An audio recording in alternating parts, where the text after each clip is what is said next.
tous, bienvenue pour ce 11e épisode de la 8e saison de Cold Facts. On commence par Ajoie qui a enfin réussi à gagner après 10 défaites. C'est la deuxième victoire seulement en 17 matchs pour les Jurassiens. Greg y était et on avait pas mal de questions concernant le HCA, donc ça tombe bien. Et puis on enchaîne après les paris sportifs avec Bienne, qui, même s'il n'arrive pas à gagner, a quand même fait un très bon match à Davos. Mais Davos, en ce moment, c'est injouable. Ils arrivent toujours à trouver un moyen de gagner.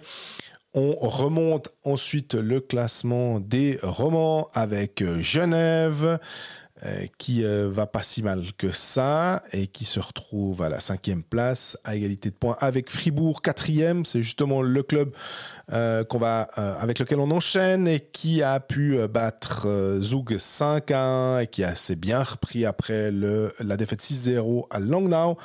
Puis on termine, bien sûr on aura le ski nous a fait mousser avec Zurich.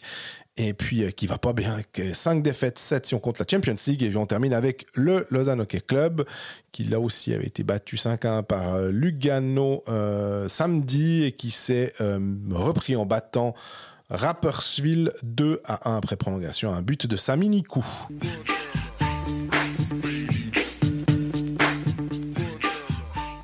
Salut Greg. Salut Jean-Fred, ça va ? Ça va bien et toi ? Ça va, ça devait être un épisode à distance, puis finalement j'ai pris la route depuis Porrentruy aux aurores. Non, pas du tout. Aux aurores pour un journaliste, donc c'est-à-dire un peu avant midi. Non, mais on est quand même en présentiel, donc c'est ça qui est plus chouette quand même. On a aussi pensé à la qualité du son, on se dit que c'est plus sympa si on est ensemble. J'étais donc à Porrentruy, je me suis déplacé pour la victoire du HC Ajoie contre Langnau 2-1. La deuxième en 17 matchs, c'est ça ? Exactement, ouais. Et il y avait un peu de tension autour de ce match quand même. Et là, tu sentais que il y a un peu un ras-le-bol général du côté de Porrentruy. Et puis elle a quand même fait du bien, celle-ci. Même si on va pas se mentir, après 20 minutes, c'est un braquage pas possible de mener 1-0. Oh là là. Et après, c'était un petit peu plus équilibré. Ouais, mais Damiano Ciaccio a été extraordinaire sur tout le premier tiers, même sur tout le match globalement. Mm-hmm. Mais sur le premier tiers, il a été extraordinaire. Il a tout repoussé. Et, il fallait ça. Il fallait un grand gardien. Il fallait que toutes les planètes s'alignent un soir pour qu'Ajoie gagne. Ajoie a gagné. Fin de série. Il y avait 10 défaites consécutives. Ouais, c'était un peu longuet. On est en droit de se poser plein de questions concernant le staff, concernant Greg Ireland. Qu'est-ce qui ne va pas ? Qu'est-ce qu'il faut changer ?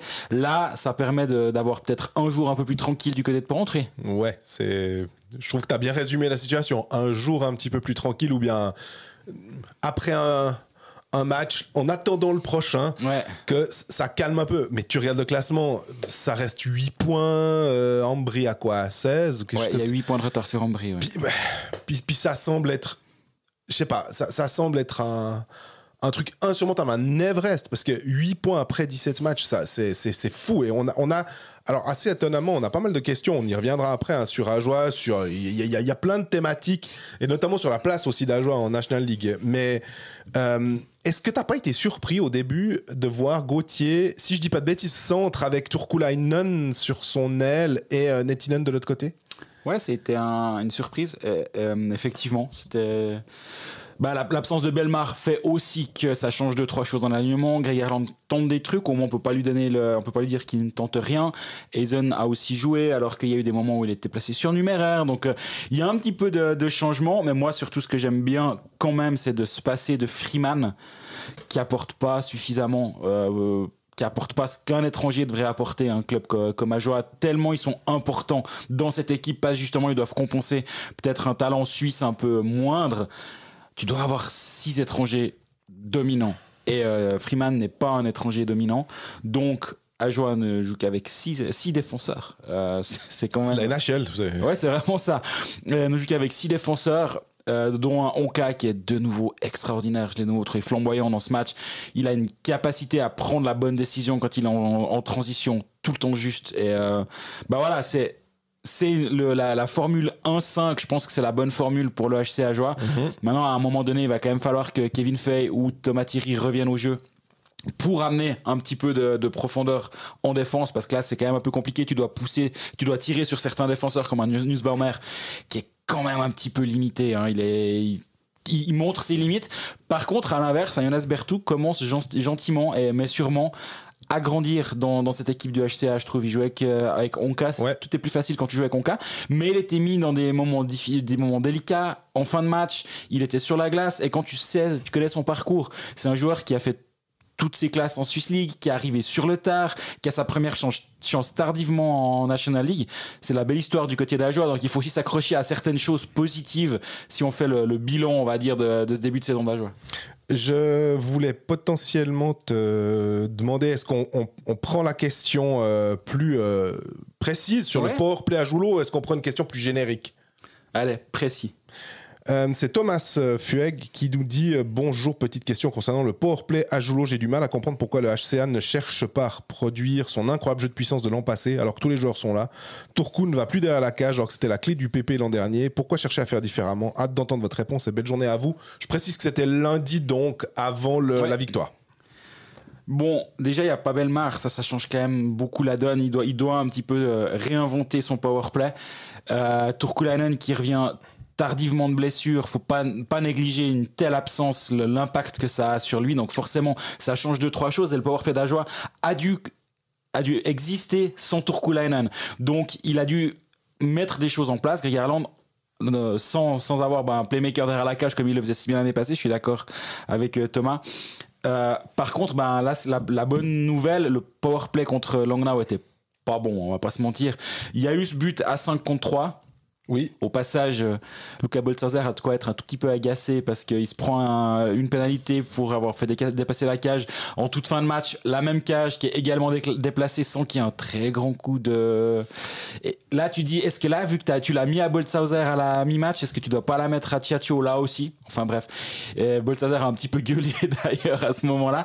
Mais toujours est-il qu'il y a eu ce double powerplay, but de Nettinen, sur passe de Turkulainen et Onka. J'ai l'impression que ça va être... un classique maintenant que tout le monde est de retour, tout le monde est en santé. Et justement, je me demande si c'est pas maintenant que Thomas va pouvoir se retrouver avec son powerplay qu'il aimait bien l'année dernière, parce qu'effectivement, en fin de saison, c'était quasi le meilleur powerplay de la ligue. Avec Onka, Turkulainen, Nettinen, Bellemare, c'est... Oui, c'est ça, Turkulainen était blessé. Hein, c'était... Exactement. Ouais. Mais avant sa blessure, c'était le meilleur powerplay de la ligue. Et... pour Boltzhauser, alors, c'est Stéphane Rochette qui disait hier soir qu'il bougeait très très souvent sa cage et que finalement il a été rattrapé par la patrouille. De manière un peu, au bout de la 53e fois. Pour l'ensemble de ton œuvre. Voilà, c'était la remarque. Hein, j'ai pas vu, forcément, j'étais sur le terrain. Mais j'ai trouvé un peu tatillon du côté des arbitres, mais du coup ça a permis à Ajoie de mener 2-0. Un petit peu de chance en toute fin de match, les poteaux étaient à Joulot, exactement, parce que si tu regardes, finalement cette semaine elle est pas si mauvaise du côté d'Ajoie, mais à la fin il manquait toujours la pièce qui tombait du mauvais côté, et puis elle est vraiment tombée 10 fois de suite du mauvais côté, parce qu'Ajoie globalement est pas larguée mais n'arrive jamais à gagner, et puis à un moment donné il y a une lassitude qui s'installe, il y a des mauvaises habitudes qui se prennent, il y a un mood qui commence à être de plus en plus pénible. Et là, j'espère que ces 3 points, ça va un petit peu faire franchir un palier aussi mental à cette équipe, de montrer qu'ils sont capables de tenir un match, de mener, de tenir un score en fin de match, de bien se recroqueviller autour de Damiano Tchatcho. Et maintenant, je dis lancer une série. Les 2 prochains matchs, c'est déplacement à Zug et réception de Davos. Disons, c'est pas le meilleur calendrier pour aller de l'avant. On a encore une question. C'était Baptiste Maître, mais elle est venue il y a déjà un moment, c'était le 14 octobre. Mais comme on avait enregistré en décalé, elle est venue. Salut l'équipe, je me permets de rebondir sur l'article vraiment top de Greg sur le fait d'écarter la presse, sauf sur le joueur décidé par le club et l'entraîneur. J'avais trouvé l'attitude de Lugano durant les derniers play-out et Ambry la semaine passée tout aussi déplorable, mais c'est plutôt le HCA qui me fait réagir, car je soutiens le club depuis plus de 20 ans. Là, les dirigeants prennent vraiment les supporters pour de la haine en prenant cette décision. Mais ma question est plutôt pourquoi la Ligue ne sévit pas avec ces clubs ? Avez-vous déjà interpellé la Ligue et quelle a été leur réponse ? Merci pour votre podcast, toujours au top. Merci pour la question. Oui, j'en ai parlé à la Ligue parce que je suis un des plus vocaux, on va dire, sur ce sujet-là, parce que moi, je me bats pour mon travail, je me bats pour le droit. T'es sur place aussi, le droit de faire mon travail, parce que à un moment donné, moi, je dois aussi pouvoir parler aux gens à qui j'ai envie de parler, pas qu'on m'impose des joueurs. Alors, il faut le dire. aussi pour l'application de ce règlement qui nous avait été communiqué. Dans un premier temps, ils avaient dit le coach et Kevin Fay. Kevin Fay qui avait toujours pas mis un patin sur la glace. Tu dis, ouais, ça se fout un peu de nous. Pourquoi pas Steven Barras aussi ça n'a aucun sens. Et dans les faits, les journalistes présents peuvent choisir un des joueurs qui leur sera amené à l'interview, mais il y en a qu'un. Moi, je comprends pas. Honnêtement, je ne comprends pas. Donc vous devez vous mettre d'accord. Hein. Ça fait un moment que je suis pas retourné à Ajoie. Ouais, moi j'ai dit, écoutez, démerdez-vous. Moi, je suis parti. Du coup, au moins dans l'application, il y a un peu de bon sens. Il y a du bon sens dans l'application de cette règle absurde qui a été mise en place. Donc au moins, il faut laisser ça. Par contre, oui, en parlant de la Ligue, dans le règlement de la Ligue, c'est stipulé que les journalistes ont le droit enfin, les joueurs de leur choix doivent être 10 minutes après le match à disposition de la presse, les joueurs qu'on choisit. Donc, on est en droit de demander ça. Et moi, c'est Silencio Stampa, j'en ai parlé à la Ligue, et quand Ambry l'a fait, on m'a dit, ouais, mais c'est une situation exceptionnelle. Je dis, mais en fait, c'est là où moi j'ai un vrai problème. Parce qu'en fait, tu vas toujours trouver une raison de ne pas aller. Tu vas toujours trouver une exception. Tu dis, oh, là, c'est 4 défaites de rang. Bon, le Gotha était fermé, c'est une exception. Mais voilà, ils viennent de virer le coach. Enfin, tu vois, il faut comprendre, c'est difficile pour les joueurs. Donc voilà. Après, il y a toujours une raison. En fait, pour moi, c'est blanc ou noir. La presse, ça doit être un passage obligé. Et alors, j'ai fait une comparaison avec d'autres ligues. On m'a tout de suite dit, on regarde que la Suisse, on regarde pas ce qui se passe à l'extérieur. Je dis, ouais, foutez de nous déjà là aussi. Mais est-ce que tu verrais ça arriver en NHL, en NBA, en Première Ligue de foot où j'ai pas l'impression, et peut-être qu'il y a des exemples que j'ignore, c'est tout à fait possible, mais moi j'ai pas l'impression. Et pour avoir couvert quelques matchs en Amérique du Nord, que ce soit en NHL ou en NBA, les vestiaires sont ouverts, tu vas dans le vestiaire, en NBA avant le match, tu rentres dans le vestiaire pour ceux qui veulent faire des sujets un peu plus de fond sur certains joueurs, des portraits, des choses comme ça, ils peuvent aller 1h30 avant le match. 1 heure ou 2 heures avant le match et 1 heure avant ça ferme. Là, les joueurs ils se mettent dans leur match. Ouais. Et après, 10 minutes après, c'est vraiment minuté. Et 10 minutes après, la porte s'ouvre. Ouais. Et tu rentres dans le vestiaire. Je me rappelle au Canal Montréal aussi, tout d'un coup, c'était un peu les portes du temple, hein, d'une église qui s'ouvrent. Mais... C'est exactement ça à Montréal. Et du coup, chez nous, on est là, ouais, non, alors lui, il a déjà fait 3 fois les interviews. Alors... On n'est pas stupide non plus à se dire on sait très bien qu'il y a certains joueurs qui sont plus demandés que d'autres. Ouais. Je sais pas, moi si tu prends l'exemple le plus flagrant, mais un Julien Sprunger à Fribourg, effectivement, s'il a rien fait de spécial, puis qu'on nous dit si ce soir il peut ne pas venir à l'interview, ce serait chouette. Mais je préfère ça. Si ce soir il peut, vous pouvez éviter, parce qu'encore une fois. Après, il est capitaine, donc mais là aussi. Mais effectivement, les joueurs, les journalistes ont le droit d'être un peu moins flemmards. Nous, on peut être aussi un peu moins flemmards. Puis se dire, tiens, est-ce qu'on peut essayer de trouver quelqu'un d'autre ? Ouais, ou de parler à quelqu'un d'autre qui va pas être moins intéressant. Et voilà. Par contre, si le gars en question met 2 buts, évidemment, qu'ils nous avaient demandé de ne pas le prendre, ça doit changer. Donc, c'est toujours un ajustement. Moi, j'ai aussi l'impression qu'en tant que journaliste, on doit toujours se battre pour nos droits en tant que... notre droit à faire notre travail. Et moi j'ai l'impression qu'en fait ça devrait juste être une collaboration, et ce truc là avec Ajoie, ça m'a vraiment agacé, parce que à un moment donné, sinon si on nous ferme tout le temps les portes, on va plus aller sur le terrain. Et je pense que les clubs ont, même s'ils sont pas toujours contents avec la presse, et je parle pas d'Ajoie, je parle en général, il y a des fois où je peux comprendre que quand t'as perdu ou quand il y a des moments chiants, t'es pas content d'aller devant les médias, mais ça fait partie du travail. Si ces gens sont payés correctement, voire très correctement pour certains, c'est aussi parce qu'il y a une présence médiatique. Et c'est ce que je disais sur le plateau des Pécalistes l'autre soir. En fait, ils sont pas contents, et je crois pas que ça vienne des joueurs, hein. Mais les joueurs, faut pas les materner non plus. C'est des professionnels, ça va aller. Et je te donne un exemple que j'ai mis dans mon article. 11-0 à Lausanne. J'ai crié à Genève Servette, je suis désolé, j'aime pas trop faire le vautour, mais demain je serai présent à l'entraînement pour parler avec les gens, quoi. Parler avec les gens. Pas de problème, tu viens, tu me dis qui tu veux. Et puis j'étais à la fin de l'entraînement, j'ai eu à l'époque il y avait Eric Trey qui était encore entraîneur, il est venu, il a parlé pendant 10 minutes, j'ai Roger Carrère. Noah Rod, peut-être. J'ai pas pris Noah Rod parce qu'il avait parlé après le match. Ouais. Donc là typiquement, tu essaies d'être malin, tu dis il va dire quoi de plus que 12 heures avant. J'ai pris Roger Carrère et je crois Marc-Antoine Pouliot, si je me rappelle bien. On m'a ouvert les portes, j'étais le bienvenu, et je trouve que c'est normal, c'est pas exceptionnel, mais ça commence gentiment à le devenir, et je voulais aussi juste mettre en avant ce passage-là côté Genevois où c'était exemplaire. Lausanne aussi, quand tu perds 4 matchs, il nous amène quelqu'un, il n'y a pas de souci. On a une question, alors, je pense qu'il y en a quand même quelques-uns, parce que je crois que j'ai vu des questions qui étaient un poil similaires. C'est Norman Guerre qui nous demande le HC Ajoie traverse une période compliquée, une seule victoire en 15 matchs, une équipe qui ne progresse pas vraiment et peu de joueurs encore sous contrat pour la saison prochaine. Alors la question est simple, est-ce qu'on est encore sur la bonne voie pour rivaliser avec les autres clubs ou est-ce qu'il ne serait pas temps de changer de direction sportive et de repartir sur un nouvel horizon pour relancer le club? Merci à Colfax pour vos émissions pertinentes toutes les semaines. Merci.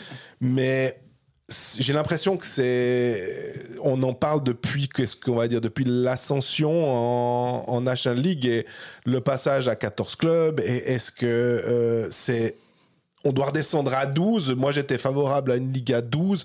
En voyant une Ligue à 14, je me dis c'est quand même sympa d'avoir, ma foi, il peut se passer ça. Et qu'il y ait une équipe qui est trop forte pour la Swiss League et qui est peut-être un tout petit peu limite pour la National League. Et ça se passait un peu la même chose au foot. Des fois, tu avais un peu trop avec une Super League à 10. C'était pas le bon dosage. Alors, je sais pas quel est le bon dosage du nombre d'équipes. Est-ce qu'il faudrait que ce soit 13 ou autre que ça? Mais j'aime pas le côté impair. Non, 13, ça veut dire que tous les soirs, t'as une équipe qui joue pas. C'est ça. Je trouve que c'est pas très, très malin. Mais ma foi, et on se disait aussi, Ajoie fait mieux. Dans le sens, se professionnalise. Après, les résultats sur la glace, on l'a dit, 8 points en 17 matchs, c'est clairement insuffisant et on a l'impression qu'ils ne sont pas à leur place. Mais pourtant, je ne vois pas ce qu'il peut faire de mieux. Et de dire, ouais, il faut tout changer. Tu mets qui tu veux. On peut prendre Yann Alston, tu lui donnes ça et tu lui donnes le même cahier des charges ou le même budget à disposition que Julien Vauclair. Je ne vois pas comment il peut faire beaucoup mieux. Ouais, c'est une bonne question. À un moment donné, est-ce que la victime, on va dire, c'est toujours le coach? Quand ça se passe pas bien, on va toujours lui taper dessus. Mais c'est vrai qu'à un moment donné, tu dois aussi voir ailleurs. Et moi, je pense qu'à un moment donné, est-ce que Ireland fait encore une unité à l'interne? J'en sais rien. J'ai pas parlé aux joueurs de manière sur ce sujet-là. Donc ça, c'est une des pistes évidentes quand t'as que 8 points en 17 matchs, comme tu disais. Après, la direction sportive, comme tu dis, c'est difficile de faire beaucoup mieux avec un budget à disposition, mais on met quand même plus de moyens à Julien Vauclair. Il n'a pas un budget largement inférieur à un Langnau ou à un Cloton. Après, tu me diras, et je sais qu'on l'a déjà dit à ce micro, c'est plus facile d'attirer un joueur à Cloton qu'à Porrentruy. Vendre Zurich à quelqu'un, un étranger, même à un Suisse allemand. C'est une réalité. Par contre, et dans la question, je trouve qu'il y a un point qui est très intéressant et qui est un peu inquiétant. Il a raison. C'est le nombre de contrats qui arrivent à échéance. Et là, il y a un renouvellement. À la fois, ça peut être une chance, mais c'est aussi un gros risque. Parce que si je te fais la liste, tu sais que je déteste les listes, mais là, c'est quand même assez marquant. Pourquoi tu fais la liste des agents libres qui seraient disponibles? Puis non, ceux d'Ajoie. Parce qu'il y a Pedretti, Eisen et Bertou qui ont une option. Donc, voilà. Mais après, il y a Vic, Vekaktins, Turkulainen, Thierry, Schmutz, Schlepfer, Pouilly, Pilet, Patnaud. Je ne fais pas toute l'équipe, je fais juste ceux qui n'ont plus de contrat. Patnaud, Nettinen, Freeman, Fischer, Const, Tiatio, Boson et Belmar. On a l'impression que c'est toute l'équipe. J'aurais pu faire la liste de ceux qui ont encore un contrat, ça aurait été beaucoup plus simple. Mais toujours est-il qu'il y a un gros Motet, chantier. Il vient qu'une année, non? Motet vient qu'une année, alors il a encore un contrat, effectivement. Donc j'ai juste classé dans l'île prospect par contrat, la fin de contrat. Et Motet est censé ne plus être là non plus. Alors le prêt avec Fribourg va peut-être se renégocier. Mais toujours est-il que oui, il y a une fenêtre aussi pour changer quelque chose maintenant avec cette équipe-là. Mais en même temps, si tu regardes, comme tu le disais, si tu regardes sur la liste des agents libres, on en a quand même parlé. Des joueurs secondaires signent de plus en plus tôt. Un exemple concernant Ajoie, Arnaud Nussbaumer a déjà signé pour l'année prochaine à Langnau.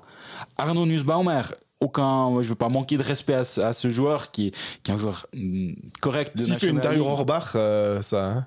Peut-être que Langnau s'est dit ça, en effet. Mais oui, là, il y a une zone un peu de danger, je trouve, pour Ajoie. Et le danger vient aussi du fait qu'en bas, il y a un club qui commence à avoir les dents un peu longues, c'est Sierre, qui a toujours sa patinoire catastrophique, on est bien d'accord. Mais malgré ça, ils ont un projet en place, ils ont un dirigeant, Chris McSorley.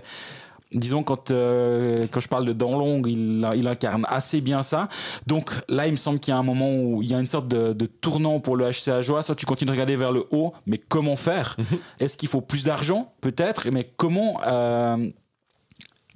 Mais oui, le nombre de contrats expirants, alors c'est pas parce qu'ils sont tous expirants qu'ils vont tous partir, on est bien d'accord.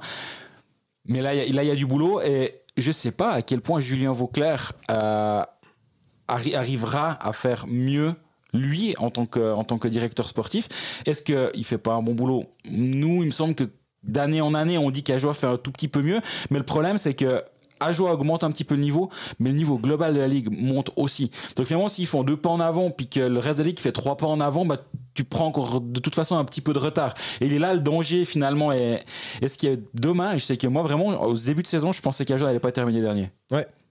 Là, malheureusement, après un mois de compétition, ça devient difficile d'imaginer autre chose que la dernière place.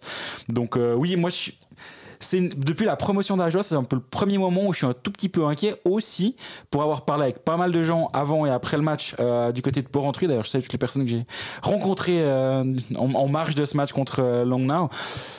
Tu sens qu'il y a un petit ras-le-bol quand même. Et ça se voit dans les tribunes, les banderoles. Là, il commence à avoir un peu... Bon, ben, en fait, oui, c'est bien joli la National League, mais si c'est pour se prendre des pétés à chaque fois... Ouais, est-ce que vraiment ça en vaut la peine? Mais tu sais, j'ai l'impression que c'est l'évolution du hockey suisse, l'évolution globale. En fait, quand Ajoie fait un pas en avant, et qu'on le souligne, hein, bah, la Ligue en a fait 2. C'est ce que je viens de dire. Tu m'as pas écouté? Si, non mais dans le sens où ils vont peut-être signer un joueur, un prêt, et puis ils peuvent rien avoir parce que les contrats de 5 ans, ils n'arrivent pas à les avoir. Donc, j'ai dit 2 pas et la Ligue en a fait 3. T'as dit 1 et 2. Donc ouais. Il y a un pas d'écart. Donc c'est quasi impossible finalement de rattraper ça. Et c'est frustrant. T'as l'impression que tu peux mettre vraiment... peu importe. Il faudrait mettre quoi, 10 millions de plus, mais ça devient complètement... c'est stérile, comme ça ne peut pas se passer comme et ça. Après, le problème, c'est comme tu le disais au début de ce segment, on fait un peu long sur Ajoie aujourd'hui, mais on en parle des fois un petit peu moins, donc c'est pas un problème. Tu dis au début de ce segment, est-ce qu'il faudrait revenir à une Ligue à 12, une Ligue à 10, et du coup renforcer la Swiss League qui est en perdition, mais du coup, avoir une relégation, c'est quand même mettre en danger économiquement des clubs, parce que la perméabilité entre les ligues, elle est quand même elle a des conséquences. Une relégation a des conséquences assez dramatiques pour les clubs. Moi, je vois pas. Donc revenir à 12, pardon. C'est-à-dire qu'il y a un deuxième club qui doit tomber si tu décides que les 2 derniers, c'est quoi? Ça serait Ambry, mais si Ambry tombe, il ne remonte plus jamais. Mais t'as plus de play-in, parce qu'à ce moment-là, alors tu fais quoi? T'es soit play-in, soit play-out. Parce que t'es 10 ou 11, ben voilà, il y en a un qui peut faire... ça devient complètement absurde. Bon, le play-in a été mis en place justement pour l'arrivée à 14. Avant, c'était 8 et 4. Les 4 joueraient... Enfin, la relégation, elle serait automatique entre les 4 derniers. Je sais pas, moi, j'y suis pas favorable. La montée à la Ligue à 14, faut pas négliger que le championnat actuel, pour moi, est à un niveau exceptionnel. Ouais. On a rarement eu un championnat à ce niveau-là. C'est lié à l'augmentation des étrangers qui augmente le niveau. Alors après, on peut être d'accord, on peut être content ou pas de cette évolution-là par rapport aux joueurs suisses, mais le produit sur la glace est exceptionnel, faut pas le négliger. Donc, ma foi, quelqu'un doit être dernier. Moi, ce que j'aime bien dans ce début de saison d'Ajoie, quand même, c'est qu'ils se prennent pas des roustes tout le temps. Il y a eu 1 ou 2 matchs où ils sont passés à côté. Il y en a notamment un contre Davos, si je me rappelle bien, un contre Zurich à la maison qui était compliqué. Mais à part ça, ils régatent. Ils regardent les autres équipes plus ou moins dans les yeux. Ben voilà, c'est juste, je trouve, l'esthétique du classement qui est dérangeante, de se dire, ils sont à la moitié de points d'Ambry, et puis, ouais, ça fait un peu chenille quand même, mais j'ai quand même l'impression que structurellement, le club avance, et c'est ça le plus important. Finalement, ce qui est dommage, c'est que le club est jugé par la page 302 du télétexte, alors qu'il y a tellement d'autres aspects qui sont professionnalisés là-bas, et on le voit un petit peu moins justement parce que ta vitrine est pas belle. Jouer sport, un jeu de la loterie romande. On passe au pari sportif où la semaine dernière, tu as réussi à le bon truc, c'était la victoire de Lausanne à Berne, un 2-0. Et puis, j'étais pas loin de me dire que Bienne pouvait peut-être aller embêter Rapperswil. Ils l'ont fait pendant un petit moment, puis finalement Rapperswil a fait un push à la fin et a réussi à l'emporter. Donc c'est bien dommage. Je t'ai envoyé un message, je dis bien joué, là, ça part bien, ton Bienne Rapperswil, et puis malheureusement... Je sais pas si tu m'as envoyé un message, on était l'un à côté de l'autre au match. Ah oui, on était l'un à côté de l'autre, t'as raison. Mais c'est bruyant des fois, on doit s'envoyer des messages parce que sinon c'est compliqué. On va passer au match de ce vendredi. On va évidemment faire l'impasse sur le Tsugajoa de jeudi soir. Il y a une journée complète, donc ça c'est toujours assez chouette. Il y a pas mal de choses pour faire notre marché. Ajoa Davos, Ambry Servette, Bern Lugano, Bien Cloten, Langnau, Lausanne, toujours difficile d'aller jouer à Langnau, Rapperswil Zug et Zurich Fribourg-Gotteron. Je m'étais mis une règle personnelle avant la saison, tu ne paries pas contre Langnau à Langnau. Et Lausanne est à 2,65. Ouais, bon, là, c'est haut. On nous provoque. On nous provoque, Jean-Fred. Ouais, j'allais dire, mais là, simplement, c'est une question de cote. C'est pas forcément. Comment dire? Dans Kaamelott, il y a une phrase très juste sur ça. C'est refuser un coup pareil, c'est refuser de faire appel à son intelligence. Exactement. Et Lausanne à 2,65 à Langnau. Je crois que. Et avec handicap, parce qu'il y a aussi le handicap de 1 but, ce qui veut dire que si Lausanne gagne avec 2 buts d'écart. C'est à 3 et quelques. C'est à 3,60. Ouais. Ok, je vais juste appeler mon banquier et puis je vais retirer le deuxième pilier. Et puis je vais avoir l'air malin. Non, tu dois pas inciter les gens à jouer des grosses sommes. Attention. Je rigole, bien entendu. Non, par contre, je trouve très intéressant cette cote-là, mais on va parler des autres aussi. Même si Zurich-Fribourg, tu sais, à Zurich, on en parlera dans notre section de ce qui nous a fait mousser, mais. Oui. Fribourg, alors, ils nous font le même match que ce qu'ils ont réussi à faire à Zug. Après, il faut. C'est-à-dire que Zug n'a pas fait un match fantastique. Donc, est-ce que c'était parce que Fribourg était particulièrement dominant? Est-ce que, après le 6-0 de Langnau, etc. À voir. Mais Zurich qui reste sur quoi? 5 défaites consécutives. 7 si tu comptes la Champions League. Voilà. Il y a un moment... Ils vont gagner. Ou alors, on comprend plus rien. Non, après, il y a Ambry-Genève. Genève, c'est quand même une équipe qui est de mieux en mieux. Ils ont 4 victoires en 5 matchs. On parlera de Genève un petit peu plus tard, évidemment. À 2,20, à Ambry qui vient se prendre 5-0 à la maison contre Berne. Ça peut aussi être quelque chose qui m'intéresse. Ouais. Sinon, Rapperswil Zug à 2,35. En théorie, ça t'intéresse. Mais Zug est pas bon en ce moment. Rapperswil est très bon à 2,15. Berne Lugano. Ouais, Berne Lugano, c'est compliqué. Berne est à 1,75, Lugano à 3,10. J'aurais plutôt tendance à partir sur Lugano à 3,10, mais pas avec une confiance absolue, clairement pas. Non, exactement, mais... Et sinon... Mais il y a des belles cotes. À part ça, il y a quand tu disais la semaine dernière avec les combos qu'on peut faire, les paris combinés, là, tout d'un coup, en prenant simplement peut-être 2 matchs, un Lugano avec un autre, bah, tu peux monter. Et le dernier match qui m'intéresse quand même, c'est Ajoa qui va jouer un back-to-back. Qui joue jeudi à Zug et vendredi à la maison contre Davos. Davos qui sera reposé. La victoire de Davos est à 1,65. Ouais. Déjà, je trouve ça haut, mais on va pas partir sur ça. Mais le handicap est à 1,85. Et Davos avec plus d'un but d'écart à Ajoa, ça peut aussi m'intéresser. Ouais. Bah, on a fait le tour. Et puis, vous pourrez retrouver tout ça vendredi matin sur nos réseaux sociaux. Jouer Sport, un jeu de la loterie romande. On passe à Bienne, qui reste sur 3 défaites consécutives. Et honnêtement, j'ai dû regarder pour me dire, ah ouais, ils sont aussi, entre guillemets, mauvais ou peu chanceux. Je les voyais mieux que ça. Mais parce que, justement, on parlait dans la section paris sportif, il y avait eu ce match contre Rapperswil où ils étaient bien. Ils menaient 4-2. Finalement, ils perdent 6-4. Contre Zug, ils perdent 4-0. Puis finalement, ils reviennent sur le tard, 4-3. Donc, c'est pas une seille. Et puis, le match de hier soir, ils sont encore devant. Ils mènent 3-2. Et puis finalement, ils perdent 4-3 après prolongation parce que du côté de Davos, il y a tout qui roule. Et puis qu'il y a un gars qui s'appelle Matej Stransky qui est phénoménal avec Corvi et tout ça. Enfin, Davos, c'est assez hallucinant de voir à quel point il n'était toujours pas de défaite après 60 minutes, après 17 matchs. C'est incroyable. Ouais, c'est incroyable. Et là, c'était pas loin. 59-19, l'égalisation de Matej Stransky. Ça fait un peu penser, alors c'est pas aussi cruel, mais que le match d'ouverture de Bienne à Zurich, l'égalisation de Zurich à la dernière seconde dans le match, là, dans la dernière minute, quand Davos avait sorti son gardien, c'était tout proche d'un gros exploit de Bienne.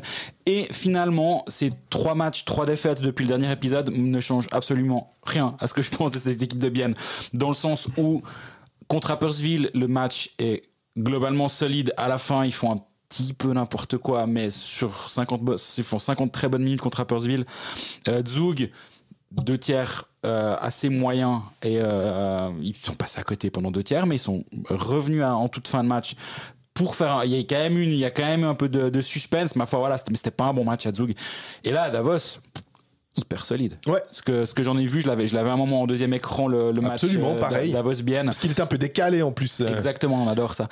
et ouais, moi je trouve que, j'en parlais déjà la semaine passée, mais Dionisio est encore en train de franchir un step match après match. Tu le vois presque progresser, grandir, pas physiquement, mais en tant que joueur, de semaine en semaine, je trouve. Il n'y a pas de miracle, tu peux pas être drafté.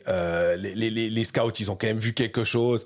Le mec, il a fait de la AHL. Il y avait visiblement un problème. C'est plutôt ça a l'air d'être un peu au niveau mental, quoi. Et dans un super contexte, ou en tout cas dans un contexte favorable, avec un entraîneur qui lui fait confiance. Puis j'ai l'impression qu'ils l'ont mis 7e, puis après ils l'ont monté dans l'alignement, puis tout d'un coup jusqu'à ce que pouvoir se dire, ok, là maintenant on peut lui donner cette place-là. Puis sur le power play, tu vois il a du talent plein les mains. Il a quelque chose. Il est ce que les Anglais diraient, ou les gifted. Ça se voit. Ouais, non, je suis d'accord avec toi. Ça, c'est l'un des points positifs que je vois. Silvegaard aussi, j'aime bien. Ouais, mais l'autre truc que j'aime beaucoup, c'est la gestion de Johan Lundschwander. Parce qu'à un moment, il est envoyé avec les juniors. Et parce qu'il ne faut pas oublier une chose, il a quand même toujours que 16 ans. Hein. Et à un moment, il est envoyé avec les juniors. Il fait ses matchs là-bas, il a du temps de jeu, il a des responsabilités, il a des bonnes minutes en junior. Puis quand il remonte, il n'est pas placé au bout du banc en jouant 13e attaquant, puis en allant un chiffre sur 4, sur 6. Non, il joue centre de 3e ligne. Et ça, je trouve que c'est exemplaire, la manière dont Johan Lundschwander est géré par le HCBN, parce que c'est une pépite, mais il ne faut pas le griller non plus en le faisant trop jouer en haut. Et justement, petit pas de retrait pour peut-être aussi travailler un peu différemment, revoir certaines choses avec le coach des juniors, d'avoir un peu plus de temps aussi sur la glace pour jouer avec en junior, que ce qui est le cas en National League où tout va beaucoup plus vite. Et voilà, et là il revient centre de 3e ligne, et dans cet alignement-là, moi j'aime vraiment bien. Puis il prend 15 engagements. Je trouve ou bien, si je dis pas de bêtises, oui, face-off win, face-off lose, 15 engagements, c'est plus que Lias Anderson, c'est plus que Jérémy Berchi, et finalement, il n'y a que Gaëtan Haas, et ça paraît totalement logique. Hein. Ça veut dire aussi qu'on te met dans des positions où on attend de toi que tu fasses... si on te met là, à ce moment-là, c'est qu'on compte sur toi. Et... je trouve qu'à Bienne, d'ailleurs, tu vois, il y avait Catin, il y a plusieurs jeunes aussi, et c'est pas forcément évident d'avoir une place sur le roster, mais 3e ligne, c'est chouette. Hein. Et Tony Rayala, à un moment donné. Qui bénéficie, alors, la passe de Lucas Frick, qui joue plus de 25 minutes, d'ailleurs, tu te dis, il y a un moment... non, mais... Je me disais, il y a un moment, Lucas Frick, pour les supporters lausannois qui l'ont vu, et pour les gens qui suivent l'équipe de Suisse, des fois, Lucas Frick, les gens se disaient, mais pourquoi est-ce qu'il n'est pas plus... D'un coup, il avait une petite erreur. Là, il donne presque le puck à Rayala, qui alors ne se fait pas prier pour envoyer un pétard. Mais parce que si tu joues 20 minutes, ou peut-être 19 minutes à la place de 25 minutes, t'as peut-être un poil plus de lucidité pour pas faire cette erreur-là. Et je me disais, Davos, à un moment, ça peut peut-être quand même se retourner contre toi, parce que, sérieux, 25 minutes pour un joueur comme ça, même s'il peut les absorber. Hein, ouais, je suis d'accord. C'est chaud. Mais Tony Rayala, c'est 8 buts dans les 10 derniers matchs. Il est... streaky, comme on dit. Ouais, vraiment. Et rappelle-toi quand même qu'en début de saison, il y a eu un match où il a été envoyé en tribune. On se posait un peu la question de ce qui se passait. Il était surnuméraire. Et là, il a 15 matchs, 15 points, dont 10 buts. Il a autant de buts qu'Elias Anderson. Ils ont 2 joueurs à 10 buts quand même bien. Ce qui est quand même un sacré luxe. Et là, pour ce match à Davos, Salinen a été aligné avec Anderson et Silvegaard. C'est une ligne qui est quand même sacrément belle. J'aime beaucoup l'impact physique qu'a Jere Salinen sur une ligne comme ça. Ça force à jouer qu'avec un seul défenseur étranger. Mais ça, j'ai l'impression que du côté de Bienne, avec l'éclosion d'un Rodwin Dionisio, c'est pas un problème. Hein. C'est même... c'est un bon problème à avoir, et je me demande à quel moment ça va un petit peu grincer quand même, parce que moi je me mets à la place des défenseurs qui sont en plus je viens de dire une immense bêtise, ils étaient les deux sur la glace. Je voyais Ulström, il me semble, avec Laxon, mais j'ai moins vu Laxon. Non, j'ai dit une immense bêtise, mais ça veut dire que tu as encore une option supplémentaire. Pas, c'est Janet qui était devant le filet, il est là. En fait, d'ailleurs je me demande si on prononce j'écoutais les Suisses alémaniques, puis ils disaient Janet. Alors je me suis dit, est-ce que tout d'un coup, je me suis dit, oh, mais nous on dit Janet. Je me suis posé la question, savoir si on disait juste ou pas. Ouais, alors effectivement, j'ai pas la réponse à ça, mais c'est vrai que je viens de dire une immense bêtise. Tu vois, des fois, on enchaîne les matchs et quand il y en a 7, des fois on oublie 2-3 petits trucs. Mais toujours est-il qu'il y a des options. Parce que tu peux justement, avec un Dionisio, cet aspect-là demeure. Dionisio, il a joué 14 minutes. Il va gentiment pouvoir en prendre 15, 16, 17, 18 et un peu plus peut-être prendre une place d'étranger, on va dire, entre guillemets, ou de défenseur numéro 2 offensif dans cette équipe. Et donc, tu as peut-être moins besoin d'avoir et Ulström et Laaksonen sur la glace. Et si tu remets Sateri, bah, c'est pas grave. En fait, tu peux compenser cette licence étrangère par le fait que Dionisio devient un défenseur crédible dans la ligue. Moi, je suis d'accord avec toi. C'est simplement que Silvegaard, on vient d'en faire l'éloge. Lias Andersson, il n'y a pas de problème. Rayala, tu viens aussi de souligner son importance, l'impact. Donc, ces trois-là, il n'y a pas de problème. Salinen, c'est le joueur utilitaire qui peut être mis dans les situations. Donc, avec Sateri, ça te fait 5. Et bah, tu n'as plus qu'un défenseur étranger. Et finalement, est-ce qu'ils avaient vraiment besoin d'en avoir 2 alors qu'on les attendait. Il n'y avait pas Dionisio à la base. Est-ce qu'on est dans une situation comme avec John Foust à Niku, s'il y avait eu Breinström, machin, on est un peu dans le même cas de figure. Ouais, je peux imaginer que si on avait dit à Martin Steinegger au moment de créer son équipe, de dire t'auras Dionisio toute la saison prochaine, je pense que l'un des deux n'est pas présent et je pense que Laaksonen est là et Ulström n'est pas là. S'il avait carte blanche au 1er juillet pour faire son équipe avec un exercice imposé, c'est Dionisio est là, je pense qu'il prend Laaksonen avant Ulström. Ah, mais c'est parce que d'ailleurs, de leur part aussi, ce serait peut-être bien qu'ils marquent un peu peut-être plus de points aussi. Hein. Si Dionisio joue ce rôle de défenseur étranger qui met des plombs en powerplay, très bien.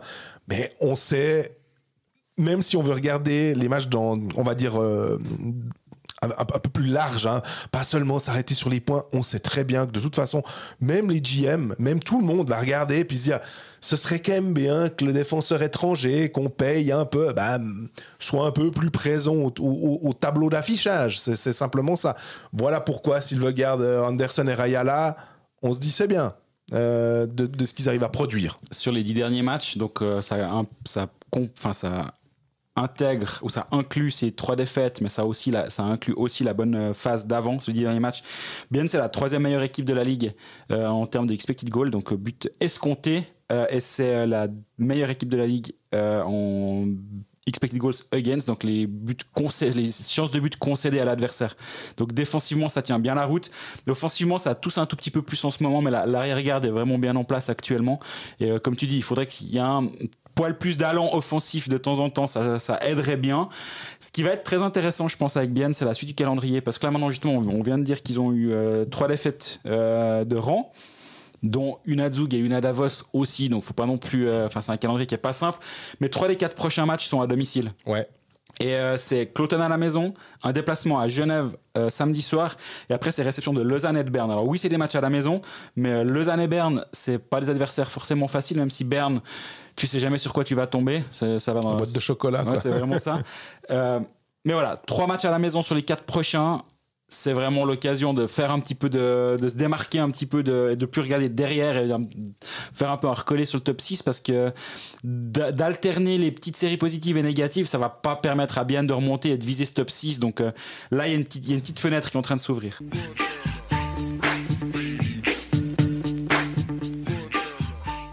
On passe à Genève. Victorieux de Cloton, 3-2 tirs au but. Ils auraient dû s'en sortir sans doute avant cette séance, ma foi. Ils avaient ouvert le score hyper vite d'ailleurs dans ce match, et puis ils ont dû aller gratter l'égalisation à la fin par un très joli goal de Pulujärvi aussi. Lui, il est quand même, depuis le début de saison, on en a souvent parlé ici, mais son sens du jeu, son impact physique, sa vitesse, il est quand même sacrément rapide pour se dire qu'il fait 1m90, que c'est un solide gabarit, mais il a un coup de patin qui est vraiment, vraiment bon, je trouve. Et il ressemble à rien sur la glace, on va pas se mentir, mais par contre, qu'est-ce qu'il est efficace. Et là, j'ai l'impression qu'il est encore en train de monter d'un niveau. Tu disais, quand on parlait du niveau de la Ligue, en général, pour dire, on a assisté à des super matchs.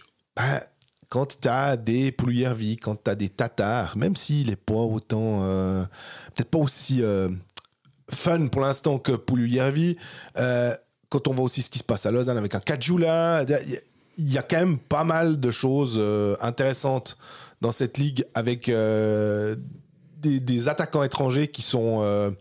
ouais, je parlais de Stransky aussi. On a l'habitude de le voir, mais c'est quand même du sacrément haut niveau. Et puis, Genève, en faisant cette section, tu disais, ouais, Genève qui va bien, parce que il y a eu cette victoire aussi. Attention, c'était après prolongation contre Berne, puis c'est toujours la même chose. Qu'est-ce qu'on dirait? On dirait, ah ouais, mais alors il y a eu 3 défaites sur les 5 derniers matchs, et on verrait ça d'une manière avec un prisme différent. On y était, il y avait eu ce match à Fribourg où c'était un peu plus compliqué. Ouais, ils sont passés à côté, clairement. Et à un moment, c'était presque... On s'est posé la question de savoir s'ils allaient ramasser de nouveau une seille comme contre Lausanne et contre Bienne, en se disant, ou alors vraiment contre les Romans, ils ont de la peine. Puis ils ont quand même réussi à se ressaisir sur la fin pour montrer un autre visage. Il y avait Ignatavicius qui a marqué aussi un but.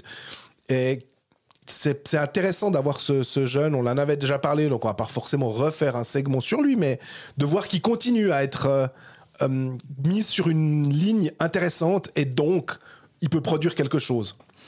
Absolument. Ouais, on parlait dans la partie biennoise de l'intégration d'Yann Schwander. Aussi, lui, il est gentiment mis dans des bonnes conditions pour avoir du succès. Il joue avec une ligne avec Pouliot et Miranda sur le match de mardi soir. D'avoir un centre comme Pouliot qui est justement un vétéran qui va l'aider à se placer, à être, il va le rendre meilleur. Et surtout, ce qu'il faut pas négliger dans cette victoire, même si elle est après les tirs au but, on est d'accord, ça aurait pu dans les deux sens, et même s'il y avait eu une défaite, je dirais pas autre chose, c'est que d'aller à Cloton avec 6 défenseurs au début du match, on y reviendra, et d'avoir dans ton alignement que 12 attaquants, dont Michael Losli, qui a été rappelé en licence B de Chaux-de-Fonds. Ça veut dire qu'il manque Chanton derrière et Ruta, si tu voulais jouer avec 2 défenseurs étrangers. Devant, il manque Beck, Richard, Boson et Ischier. Et Akesen n'est toujours pas disponible parce qu'il est toujours pas suisse. On est bientôt fin octobre. Je me demande à quel moment Genève va se dire, mais bon, on va pas lui faire une saison blanche pour les problèmes administratifs. Mais toujours est-il que si tu rajoutes une ligne de défense, Chanton, Ruta, et une ligne offensive, Richard, Boson et Ischier, je pense que ce serait une 3e ligne tout à fait correcte dans beaucoup d'équipes. Oh oui. Et Genève est allé là-bas gagner à Cloton dans ces conditions-là. Donc ça, c'est quand même c'est un joli coup d'aller ramener des points de Cloton dans ces conditions. Et je disais à commencer... Joli coup, là, t'as commencé, c'était pas... Ouais, alors, pas un coup largement moins joli.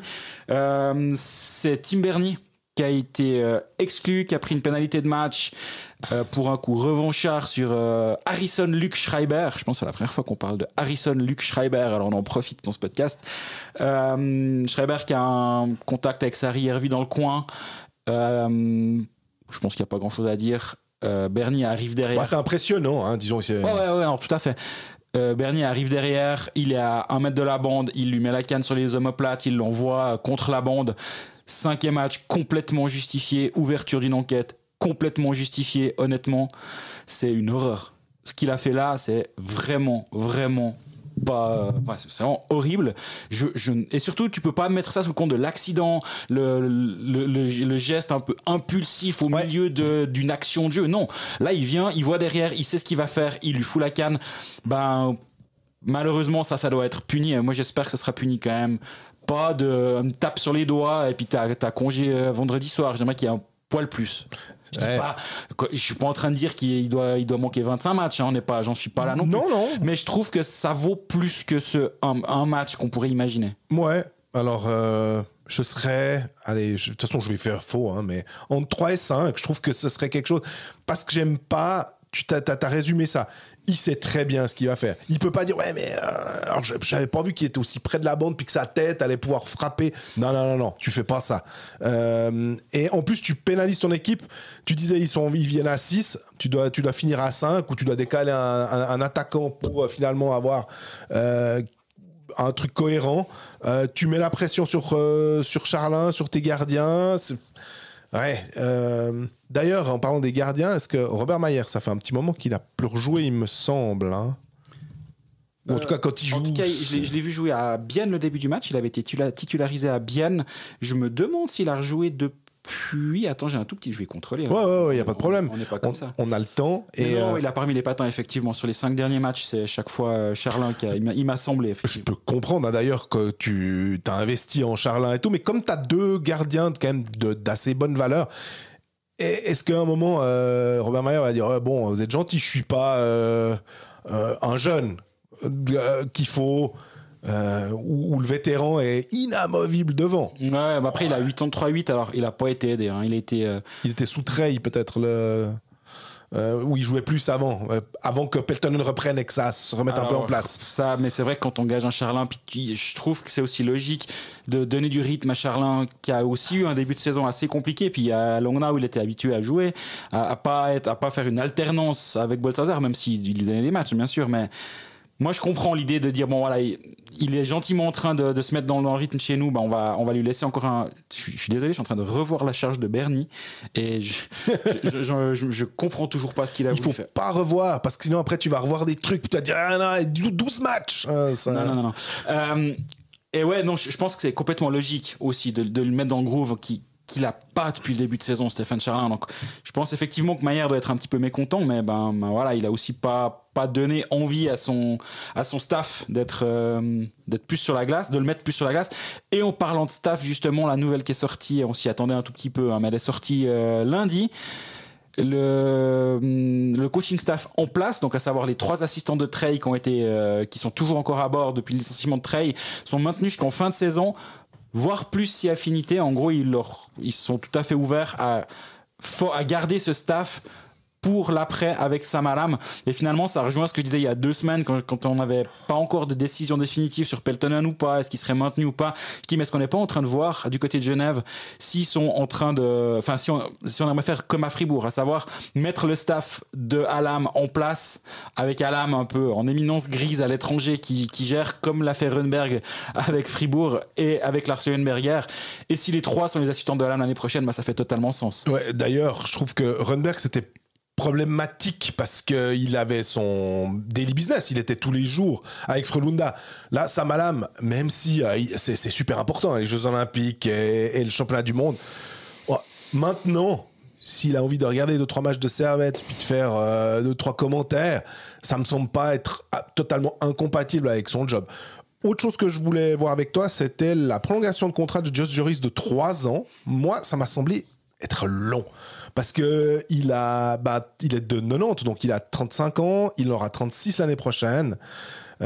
J'aurais pu comprendre, allez, 1+1 ou je sais pas, une sorte, mais 3 je trouve beaucoup. Il faut bien remplacer Marc-Antoine Pouliot dans le contingent. Il va pas être éternel, donc il faudra bien un proche des 40 ans dans l'équipe. Donc ça fait assez sens pour moi, mais blague à part, Joris, ça reste un joueur hyper précieux.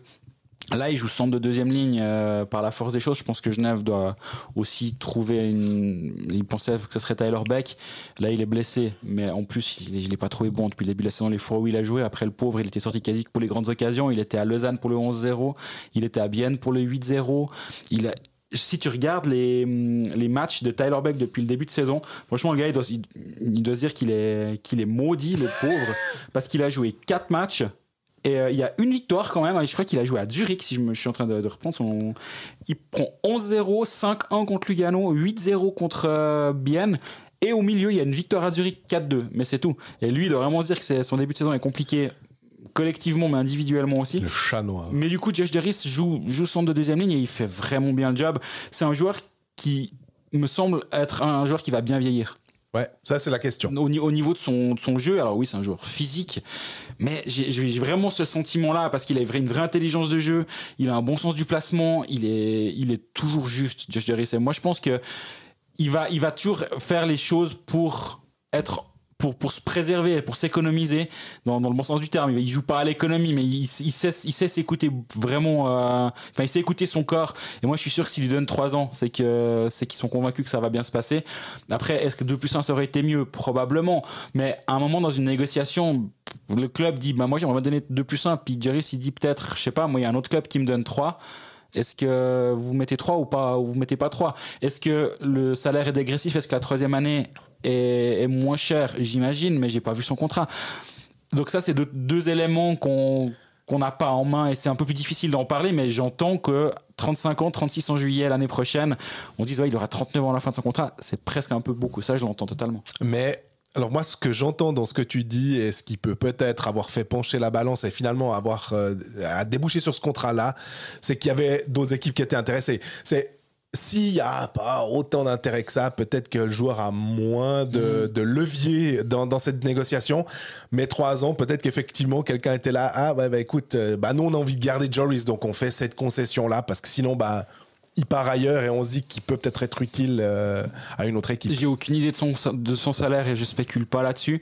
Par contre, je peux tout à fait entendre, si tu veux une échelle, à son âge, si on lui dit, écoute, on te donne 2 ans pour 400 000 à l'année, admettons, mais c'est vraiment un chiffre, ça fait 800 000. Si Genève dit, ok, non, on te donne 3, mais on te donne 1 million, à l'année, tu donnes moins d'argent. Ouais. Lui, par contre, il a un peu plus d'argent garanti. Encore une fois, les chiffres, c'est juste, c'est pour dire quelque chose.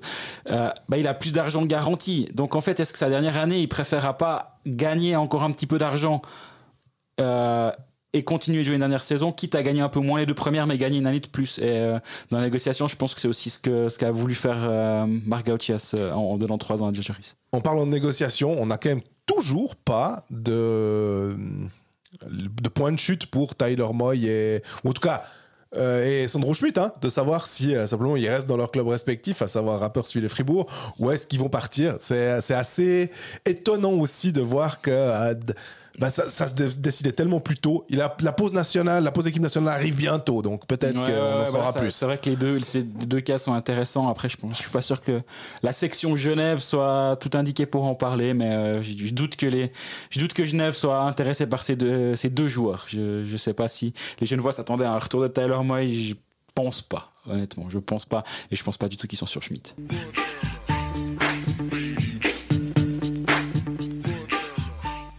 Ce qui nous a fait mousser en partenariat avec la brasserie Dr Gabs, on vous l'a teasé avant ce qu'on avait parlé de Zurich. Mais juste avant de se lancer sur Zurich, qu'est-ce qu'on peut dire? Alors merci à toutes les personnes qui se sont inscrites pour notre soirée du 4 novembre au Montanas Bar à Lausanne. On a bloqué les inscriptions. Pour ceux qui voulaient le faire, c'est malheureusement poil tard parce qu'on a, c'est un bar, donc comme on disait, il y a un nombre de places limitées. On voulait s'assurer que toutes les personnes qui s'inscrivent puissent rentrer, puissent venir et donc il y aura peut-être un peu de place le soir même, mais là on peut par contre pas le garantir. C'est juste il faut avoir conscience de ça. Donc ça doit être Lausanne, c'est pas trop un problème, mais ça nous ferait vraiment de la peine que quelqu'un fasse de la route pour ne pas y entrer. Donc on a préféré être un peu plus modeste sur la capacité, on va dire ça comme ça. J'ai envoyé un mail à toutes les personnes qui sont inscrites. Quelqu'un m'a répondu, mais ça veut dire que mes 2 places sont confirmées, parce que je ne l'ai pas précisé. Et du coup, je le fais ici. Oui, donc vous avez reçu un mail de confirmation, et donc c'est pour le nombre de personnes que vous aviez mentionné dans le Google Form. Et donc merci pour les inscriptions. Et oui, ce qui nous a fait mousser cette semaine, c'est les Zurich Lions qui ont 7 défaites de suite, 5 en championnat, 2 en Ligue des Champions. On va se concentrer sur les 5 en championnat. J'ai l'impression que Zurich, qui en perd 5 de suite, faudrait quand même remonter à un bon bout pour retrouver ça. Et je suis même pas sûr que ce soit de notre vivant. Non, quand même, je pense que si, ils ont quand même eu 2-3 périodes un peu plus compliquées. Ouais. Mais forcément, quand Zurich perd des matchs comme ça, tu te dis Marco Bayer, il va pas rester. Déjà qu'il est arrivé l'année dernière en tant que pompier pour on va dire, appeler ça une opération commando de fin de saison. Il amène le club au titre après le départ de Mark Crawford. Là, un peu plus compliqué. Mes collègues de Blick Alemanique ont posé la question à Sven Leuenberger, directeur sportif. Est-ce qu'on va garder Marco Bayer? Il sera à la bande ce week-end. Il a répondu de manière claire à mes collègues. Donc pour l'instant, il n'y a pas de spéculation sur le poste d'entraîneur. Mais c'est vrai que j'ai l'impression qu'il y a un peu tout ce qui a bien tourné pour Zurich les années précédentes. Il y avait peu de blessés, il y avait une continuité. Tu avais tout le temps ta paire Malguin Andrighetto qui, un soir sur 2, te sortait un petit peu de la panade. Puis là, tout est plus compliqué. c'est incroyable de voir une équipe alors que Andrietto blessé, tu dis bah quand il revient ça va mieux aller. Bah non, en fait ça va pas mieux. Et on peut pas dire ouais mais il manque Balcers. Bah ouais non mais t'es de Zurich. Normalement s'il y a bien une équipe qui est capable normalement de se passer sans trop de problèmes, d'un ou deux blessés, surtout que Hollenstein allait bien et tout. Mais j'ai l'impression qu'il a longtemps cherché sa paire, son attaque, même quand il y avait Andrietto Balcers, des fois il les dissociait avec Malguin au centre. Évidemment, on a ce Andy Andreoff qui était censé être out jusqu'à quasiment la fin décembre. D'un coup, il pop au niveau d'octobre. Alors tant mieux pour lui, hein, mais c'était assez surprenant. Et je sais pas si pourtant Roubaix c'est là, il y a vraiment tout ce qu'il faut. Notre question c'était la lassitude. Est-ce que la lassitude de gagner simplement, ou est-ce que c'est la lassitude du discours cette fois d'un Marco Bayer qui est peut-être pas assez tu te posais la question sur l'Iniger à Zug. On voit que Zug c'est aussi un peu en dents de scie et on se dit est-ce que il va pouvoir gérer les égos des joueurs tchèques. Ouais, mais la question justement c'est un commando, comme je disais l'année dernière. Il y a Crawford qui a son problème de santé à Noël. Il arrête, on prend quelqu'un qui a un groupe en place, qui a un système en place, qui est finalement, et je sais pas pour diminuer le mérite de Marco Bayer, parce que si Zurich est devenu champion, c'est aussi parce qu'ils avaient un bon coach. Et champion d'Europe. Et c'est aussi parce qu'il y avait un bon coach derrière la bande. C'est trop facile de dire, oh, mais Zurich, il n'y a qu'à faire les lignes de 1 à 4 et puis tu recommences. Enfin, je pense que c'est plus facile de coacher une belle équipe comme Zurich, mais faut pas diminuer le mérite des coachs. Et par contre, là, il recommence de zéro et il n'y a pas une machine qui est en train de rouler comme c'était le cas. Et il a aussi bénéficié du travail de Mark Crawford en amont. Et là, ben voilà, il doit partir de zéro. Donc c'est vrai que tout est un peu plus compliqué à Zurich. Il sera à la bande. Pour combien de temps on verra, mais je pense qu'il y a 2-3 entraîneurs sans contrat qui doivent se dire on va regarder les matchs de Zurich ces prochains temps, ça va être intéressant. Ouais, Zurich, là, je pense que si c'est disponible, mais je sais pas toi ce que tu penses sur comment dire, le type d'entraîneur qu'il pourrait y avoir, mais je sens assez un Nord-Américain ou quelqu'un avec cette mentalité-là. Ça pourrait être, quand ils ont pris Richard Grönborg, c'était un Suédois, mais avec une mentalité nord-américaine, pour dire. Absolument. Donc on verra, on va se laisser surprendre d'ici la semaine prochaine si Marco Bayer est toujours à la bande des Zurich Lions.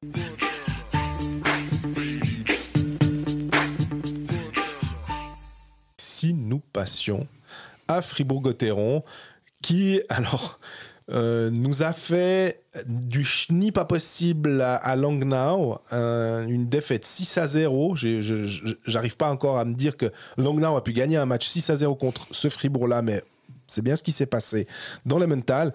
Mais par contre, derrière, retour de Lucas Wallmark, l'importance, on l'avait dit, hein, et c'est pas comme si on était des spécialistes, mais effectivement quand ton centre numéro 1 revient, on se disait ça va pouvoir donner plus d'importance à Sørensen, etc.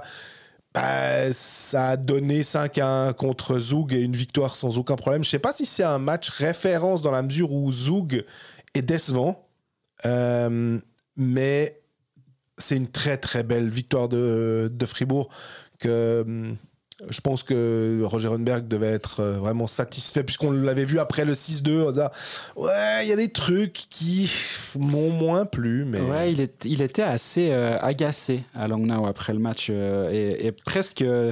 ouais, il était déçu, je pense. Il dit, mais moi, j'ai encore pas trouvé sur quel bouton appuyer pour parler à mon équipe. On est encore en train de se chercher. Et c'était assez intéressant de le voir finalement faire une sorte de réflexion sur lui-même durant cette interview d'après-match. C'est la première fois qu'il est assez sec avec son équipe. J'ai l'impression, c'est une des premières fois. Il est tellement intelligent que je pense qu'il sait qu'il doit pas le faire chaque semaine non plus. Il sait qu'il a un nombre de possibilités par année. Mais il a fait une Dubé un peu, non ? Mais c'est rigolo. Je me disais pendant le match exactement ça. C'est que ça, c'est typiquement un match où Dubé viendrait à la fin puis il nous dirait c'est pas moi qui peux marquer les buts. Moi, je prépare mon équipe, mais après, s'il se présente pas, c'est pas mon problème. Et il a un peu dit ça. Il a un peu dit ça d'une autre manière, mais il a dit la même chose. Et finalement, c'est rare dans d'autres clubs qu'on entende ça. Et avant, on se disait, ouais, bon, bah, c'est Dubé, on sait comment il est. Mais là, il y a un autre coach qui vient, puis il dit la même chose quand même. Il dit ouais, ils se sont pas présentés. Quand l'attitude est aussi mauvaise, moi, je peux rien faire. Et ça, donc j'ai entendu ça pendant l'interview. Je me suis dit, ok, cette phrase, t'enregistres.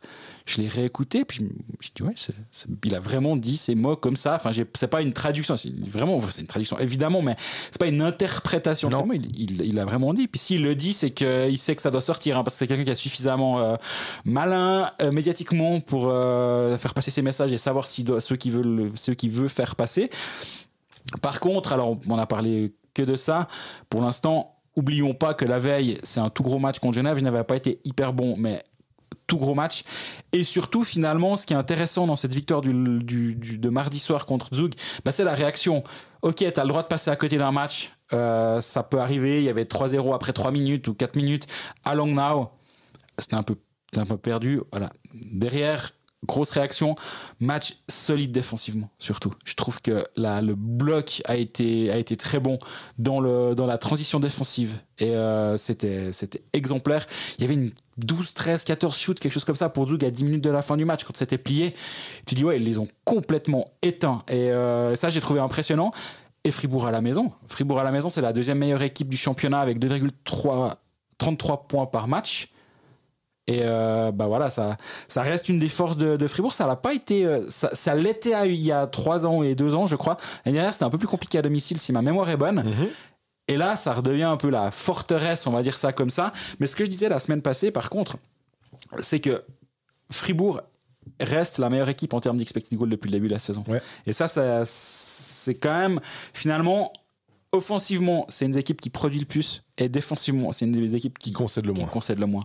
Et du coup, forcément, avec 58-84 actuellement après 17 matchs de championnat, Fribourg est la meilleure équipe du championnat et la deuxième équipe, c'est Zurich, étonnamment, à 55-87. Donc en plus, il y a une marge là derrière.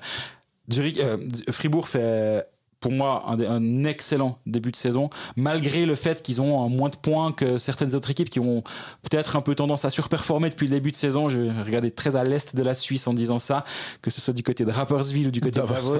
Je pense qu'actuellement, les résultats sont excellents, c'est mérité, mais je pense que les pile ou face tombent souvent du côté choisi par les Davosiens et les Grisons pour le moment, et les Saint-Gallois pour le moment. Alors, on a une question de Lionel Gagnon qui est arrivée ce matin. Bonjour à vous et merci encore pour votre podcast. Suite à ma question du mois de septembre, quel plaisir d'avoir pu voir l'association entre Borgström et les 2 Suédois hier contre Zug. Depuis la mi-match, elle a fait des ravages et le vrai Sorensen était de retour avec Wallmark. On pouvait craindre la profondeur des lignes, mais avec la ligne de Schmidt très forte, celle des jeunes qui fait le job et celle de Sprunger également, ça peut promettre pour la suite. Qu'en pensez-vous ? C'est vrai que est-ce qu'on n'assiste pas maintenant, après tu me diras avec les blessés, mais une ligne intouchable ou intouchée de Schmidt avec Berchi et Biasca qui fonctionne très bien. On va pas parler chaque semaine de Biasca et Johnson pour dire, mais là en plus quand c'était contre Zug, on voyait que on s'attendait à ce que ce soit des renforts à Fribourg, c'est vraiment le cas. La ligne avec des jeunes effectivement et puis tu trouvais cette deuxième grande ligne et puis évidemment quand Wallmark revient c'est un des meilleurs joueurs du championnat, c'est un centre créatif, il peut te tenir une ligne et d'avoir Borgström là c'est un joueur qui peut te tenir Sorensen. Ouais. Aussi. En fait, quand Wallmark est là, il est déjà, mais il bonifie Gauthieron juste parce qu'il est là, mais il bonifie Gauthieron aussi parce que Sorensen est là aussi.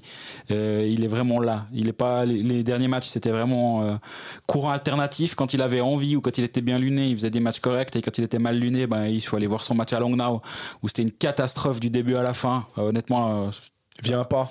Ouais, à la mi-match. Il sait qu'il peut pas le faire, je pense, Roger Renberg, mais t'as presque envie de lui dire écoute, reste au bout du banc, ou reste au vestiaire, ou enfin casse-toi. Prends des chips au paprika, des frites au paprika. Mais donc voilà, Wallmark va bonifier aussi Sorensen, et puis c'est vrai que tout le début de saison, on s'est posé la question, mais qui va être à l'aile de ces deux?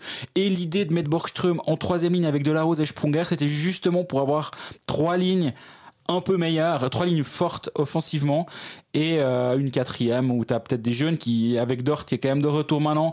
Moi j'en parlais la semaine passée, mais Nicolet, j'aime vraiment bien son développement.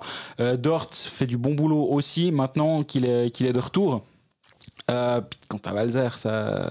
Alors c'est plus simple aussi, ça effectivement, aide. d'avoir un vétéran tu parlais de Pouliot pour encadrer un Ignatavicius. Là, on n'est pas encore. Valzer est plus jeune, les autres sont quand même plus vieux. Mais quand tu peux mettre des Ether, des Nicolet, des Dort, puis que t'as une quatrième ligne que tu fais jouer et qui t'amène quelque chose, c'est pas la même chose. C'est pas j'envoie la quatrième pour reposer les trois autres. Non, c'est pas du tout ça. Et finalement, marchons avec Delarose et Sprunger. T'as peut-être pas la ligne la plus impactante, mais si ça te permet d'avoir Borgström avec les deux autres et d'avoir une première ligne vraiment, vraiment solide avec une deuxième ligne aussi, je pense quand même que le puzzle se met gentiment en place, me semble-t-il. Ouais, je suis d'accord. Moi, j'étais tout à fait favorable à l'idée de mettre Borgström sur la 3 et de trouver quelqu'un pour mettre à la 1. Pour diluer. Voilà, on avait parlé il y a eu Marchand à un moment, il y a eu Gerber qui est venu faire 2-3 apparitions, mais voilà, je pense que Rundberg s'est rendu à l'évidence qu'il n'allait pas trouver le bon complément pour les deux, donc il a dit on fait la bonne lignée avec Borgström et les deux autres. Est-ce que ce serait Biasca finalement si cette ligne ne marchait pas aussi bien, est-ce que ce serait pas Biasca avec les deux Suédois? Alors ça aurait été une option, mais moi en fait toute ma théorie samedi soir c'était que ce serait Schmidt. Ouais. Parce que toute la fin de match, dès la 30e, il a changé ses lignes, Rundberg, et il a mis Schmidt au centre, c'était Delarose et Sørensen. Et je me suis dit, ok, mardi, il y aura Wallmark de retour, donc il y aura Wallmark qui va prendre la place de Delarose, et il remet déjà Schmidt avec Sørensen pour... Enfin, finalement, il reste demi-heure à jouer, ils étaient en train de se prendre une pliée à Langnau. Au moins essayer de tenter quelque chose et puis de créer. Et moi, je lui ai posé la question à la fin, puis il m'a dit, tout ce que je peux te dire, c'est que Lucas Wallmark jouera au centre. Merci pour ta réponse, c'est utile. Donc, moi, je pensais qu'il allait revenir à ça. Et finalement, non, il continue de garder sa ligne de son trio suisse qui fonctionne. Et c'est toujours un petit peu la question. Pourquoi vouloir réparer un truc qui n'est pas cassé? Et cette ligne-là, elle marche. Et je comprends complètement l'idée de s'entêter avec. Enfin, pas s'entêter, c'est négatif, alors que ça ne l'est pas. De continuer, de persévérer avec cette ligne-là, je le comprends complètement. Et effectivement, si tu as Borgström qui lui aussi est en progression, hein. Il a eu un début de saison compliqué, il a été malade, il a besoin d'un petit peu de temps, mais là je trouve, et je crois que j'en parlais la semaine passée, je sais plus si je fais les théories tout le temps, c'est que j'oublie lesquelles je fais. Puis après il était pécaliste aussi et tout. Mais Borgström, pour moi, il est en train de progresser. Là en plus il marque, donc on le voit encore un peu plus, mais j'ai quand même l'impression qu'il est en train de trouver son rythme aussi. Une quinzaine de matchs, c'est pas un scandale pour trouver son rythme, surtout quand tu as eu une préparation un peu tronquée. Et oui, ce qu'on a vu sur ce match contre Zug, cette ligne-là, elle est assez belle à avoir joué, et puis je pense qu'elle peut faire 2-3 étincelles. Et le powerplay, c'était avec 5 étrangers, me semble-t-il. Hein. Absolument. Kapla, Sørensen, Wallmark, Borgström, et c'était Delarose qui était le 5e larron sur ce powerplay, si je dis pas de bêtises. Ouais, absolument. Puis le truc, c'est que ce powerplay-là a joué plus de 6 minutes. Et le powerplay, on va appeler des Suisses. Des Suisses, ouais. A joué 3-30. Il y a eu beaucoup de pénalités, mais c'est quand même 2 tiers, 1 tiers. Mais Radgeb Berchi, par exemple. Hein, Biasca Schmidt. T'as déjà 4, puis tu peux mettre Sprunger encore. Ouais, c'est vraiment 2 belles unités. Et ne serait-ce qu'en fait, peu importe comment tu veux mettre tes gaillards, t'en as 10. En gros, les 10 qu'on a cités, tu sur un powerplay, tu dis ouais, ça c'est déjà pas mal. Donc finalement, tu peux faire tu peux matcher différemment selon si ça va bien. Et Sørensen qui peut se décaler sur son côté, là je pense qu'il devait être content. Effectivement, après il y a aussi Ludwig Jensen qui a été de temps en temps mis en powerplay avec Radgeb à 2 défenseurs à la ligne bleue. Il a qu'une minute de powerplay sur ce match-là. Donc je sais pas, je me demande à quel moment Radgeb qui est pas exceptionnel ces derniers temps, est-ce qu'à un moment sa place va être mise en danger par Ludwig Jensen? Pourtant expected goal il est pas mal, hein. Ouais, mais je trouve qu'il fait beaucoup de petites erreurs en ce moment. Et est-ce qu'à un moment Jensen va pas prendre sa place sur le deuxième powerplay parce qu'il veut garder, s'il veut deux unités qui jouent de la même manière, et donc il faut un défenseur et 4 attaquants, ou est-ce qu'il va continuer comme il a fait ces derniers temps à alterner avec les deux? Ça va être intéressant à suivre.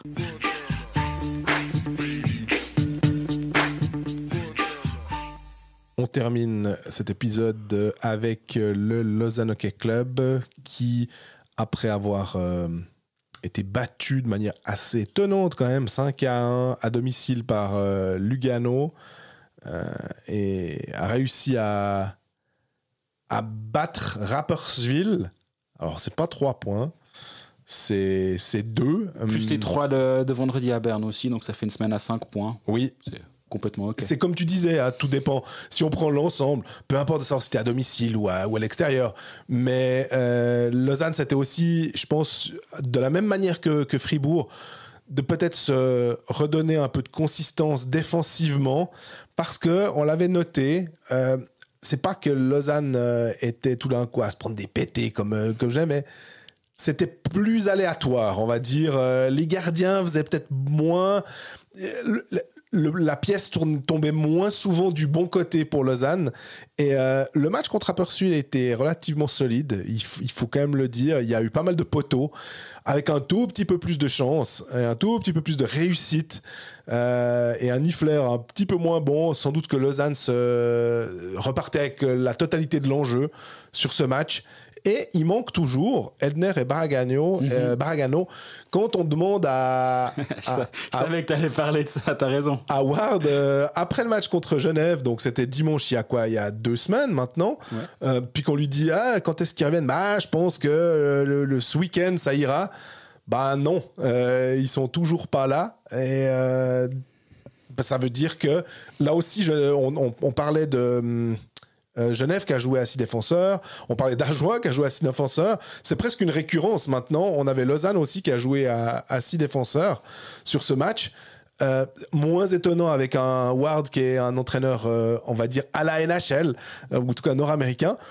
Nominativement, ils en avaient 7, mais effectivement, oui. Gaël Haas n'a pas mis un patin sur la glace, t'as raison. Ouais. Et c'est quand même Eldner et Baragano, surtout Eldner aussi. D'ailleurs, même si on prend les joueurs qui étaient blessés, les Suomel, les Prassel, c'est des joueurs aussi en expected goal qui finalement ne sont pas parmi les plus mauvais de Lausanne. Et c'est pas aussi simple que ça, même si tu as un contingent qui est élargi, même si tu as de quoi faire, même si c'est cool, entre guillemets, tu peux donner du temps de jeu à Sansonance plus que ce que peut-être tu aurais voulu lui donner, donc tu te dis tu peux le développer.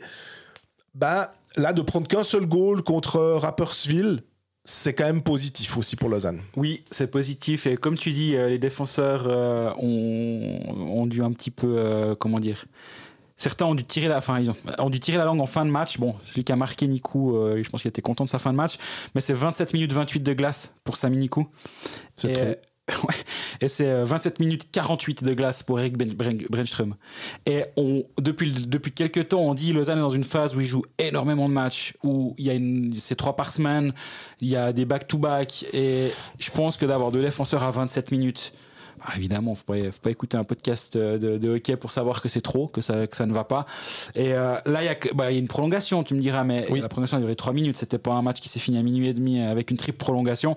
27 minutes, c'est beaucoup. Par chance, c'est pas un back-to-back. Donc, et par chance, je suis pas sûr. Oui, on peut le dire comme ça. Par chance, il y a plus Ligue des Champions à jouer. Je pense que même eux le diraient, peut-être pas devant un micro, mais ils le diraient quand même. Ouais. Donc, ça va aider un peu à alléger le calendrier ces prochains temps. Ward, c'est très bien ce qu'il fait. Je pense que les 2 joueurs, mais les joueurs individuellement, ils vont toujours dire mais c'est bon, tu peux envoyer sur la glace. Ils vont toujours vouloir jouer. Moi, j'ai pas l'impression. Alors, je pose pas la question aux joueurs tous les matchs, mais j'ai quand même l'impression que si tu lui dis c'est bon, tu peux aller. Il faudrait vraiment qu'il y ait un gros problème pour qu'ils disent non, écoute, là je la sens pas, j'ai un peu les jambes lourdes. Non, il va aller sur la glace, il va faire ce qu'on lui dit. Ward est suffisamment intelligent, il a prouvé dans sa gestion des énergies depuis qu'il est là. Justement, c'est quelque chose qu'on met souvent en avant à Lausanne, c'est que les temps de jeu sont bien maîtrisés, il y a rarement des joueurs en dessus de 20 minutes. Et là, justement, la conséquence d'une prolongation, évidemment, mais aussi du contingent qui est un peu limité, parce qu'un Stéphane Ruexeger vient renforcer l'équipe pour comme ce match. Comme Michael Lousli avec Genève. Comme Lousli, justement. Mais t'as Fuchs à 21 minutes, t'as les 2 défenseurs, on n'en parle pas. Des fois, Rochette faisait des 22 minutes, on a vu aussi. Kaoun 21. Après, t'as Fiedler à 23 minutes. Tu vois, il y a beaucoup de joueurs qui dépassent joyeusement les 20 minutes de glace. Je le disais pour Frick, quand t'as 25 minutes, Fiedler, alors il n'a pas fait de bêtises, visiblement, mais tu augmentes le taux de probabilité de faire des bêtises si t'es un peu plus fatigué. Exactement. Mais voilà, pour moi, c'est un peu une exception ce match-là. Et je pense effectivement, comme tu dis, il manque Baragano Eldner qui pourrait, je suis pas ensemble, mais ça serait une ligne tout à fait cohérente finalement. C'est une ligne défensive qui n'est pas là. Et on en parlait pour Genève tout à l'heure. Ça te change quand même un petit peu ton équipe si t'as un retour d'un blessé ou l'autre. Kadjulas ou Omela sont pas là. Donc forcément, tu dois tirer un peu plus sur certains joueurs. Heureusement que c'est un match du mardi puis qu'il fallait pas remettre les patins le lendemain, et je pense que Ward le fait aussi consciemment en disant moi je leur filerai congé mercredi si ça se trouve, j'ai aucune idée s'ils ont congé aujourd'hui ou pas, mais je peux l'imaginer, ou du moins optionnel. Et donc on les tire un peu plus le mardi soir, et puis en plus c'est Nico qui marque, donc on va pas critiquer le choix de l'avoir mis sur la glace à ce moment-là malgré les 27 minutes 28 de glace. Peut-être c'était pour finir le match qui s'est dit non, allez, 27 minutes de glace c'est trop, je vais aller marquer Fertig maintenant. Mais je pense pas qu'il dit Fertig, Sami Nico. Tu disais t'as cité Caggiula, Prassel. Moi j'ai remarqué, j'étais assez étonné de voir que Suomela, Caggiula et Prassel étaient, je crois, 2 et 3 et 4 des attaquants qui créent le plus de chances pour Lausanne. Alors évidemment, là aussi, on disait, t'as Fuchs, t'as Kaoun, etc. On va pas faire tout le contingent, mais on se disait, il y a assez de gars qui peuvent le faire. Mine de rien, quand t'as des gars à plus de 60%, c'est pas aussi simple que ça. C'est-à-dire que quand on a vu, quand Lausanne avait tout son contingent, on se disait, ils sont quand même relativement solides. Des fois, ils surperforment un petit peu. Mais un Prassel sur la 4e ligne, peut-être que ça aidait Bougro à marquer des buts. Et Douai aussi, finalement, on se disait... Sur les deux de retour, c'est pas la même chose que Holdener. Ils ont essayé de mettre Ugly, c'était quand même pas ça. Donc, je me dis que il y avait quand même des circonstances qui font que c'était... Il y a certains manques que tu peux pas non plus compenser simplement en disant on va prendre Exeger puis ça va bien aller. Pour revenir sur Nikou, j'étais aussi surpris de voir que c'était le défenseur qui bloque le plus de shoots de la ligue. Alors, j'aurais pas dit ça. Parce que peut-être parce que Nico est un défenseur offensif, parce qu'on a cette saison à Cloton où il était totalement ce qu'on imaginait, c'est-à-dire un défenseur capable de tenir son powerplay. Mais tu le disais, oui, mais attendez, Nico, c'est pas que ça non plus, et il est aussi un peu critiqué. Je crois que c'est que son 2e but cette saison pour Lausanne. Et peut-être aussi quand tu vois Brännström, qui est forcément le défenseur le plus... c'est l'expected goal défenseur, quoi. Nico, il souffre peut-être un peu de la comparaison. Ouais, je suis d'accord. L'année passée, Nico, c'est le 3e défenseur qui bloque le plus de shoots. Derrière Tim Head de Ambry, qui est juste derrière lui actuellement. Et Kevin Fay, qui n'a pas joué, donc forcément il n'est pas dans la course pour être le meilleur cette saison, mais donc il le faisait déjà à Cloton. Mais c'est vrai que quand tu l'as dit, ça m'a aussi, je me souvenais pas qu'il était aussi bien placé à Cloton l'année dernière, ça m'a aussi fait tiquer. Et mettons en avant aussi, je pense, pour terminer, Connor Hughes. Oui. On se demandait la semaine passée, on le disait, on se demandait pas. On disait, mais c'est pas Pache là qui a gagné la course. Et du coup, je pense qu'ils se sont dit, attends, on va faire passer les deux types pour des clowns. J'allais dire au contraire. Au contraire, tu disais dès le départ de la saison, on va essayer de ne pas parler de mais alors, quel gardien, justement, pour s'éviter tout ça. Puis après, on est un peu pris dans l'engrenage, mais... Bon, il faut dire qu'avant le match contre Mountfield, l'entraînement devant spectateurs et face à une équipe étrangère contre Mountfield, les sorties d'avant, c'est tout le temps Pache qui a joué, ou presque, et sa dernière sortie de Hughes, hormis le match d'entraînement à Grenoble devant un public et une équipe étrangère, où là aussi il compte pas celui-là, mais il prend 4 buts à Zoug, 85% d'arrêt, il n'avait pas été terrible. Là, par contre, il joue 2 des 3 matchs de cette semaine, on va dire, depuis vendredi dernier. Il va se faire blanchir. Lausanne se fait blanchir, mais avec Connor Hughes devant le filet, 31 arrêts. Contre Rapperswil, il a qu'un but, 19 shoots, 18 arrêts. Donc, ça fait aussi plaisir. Pache prend le 5-1 contre Lugano. Et tout d'un coup, tu as la dynamique qui change. C'est pour ça qu'aussi... Est-ce qu'on va vraiment se dire alors est-ce qu'il a gagné sa place? Non, on va pas se dire ça, mais par contre, vu que la semaine passée on avait parlé du fait que Hughes, c'était un peu bizarre, c'était un peu embêtant de le voir relégué sur le banc par Kevin Pache qui jouait tous les matchs.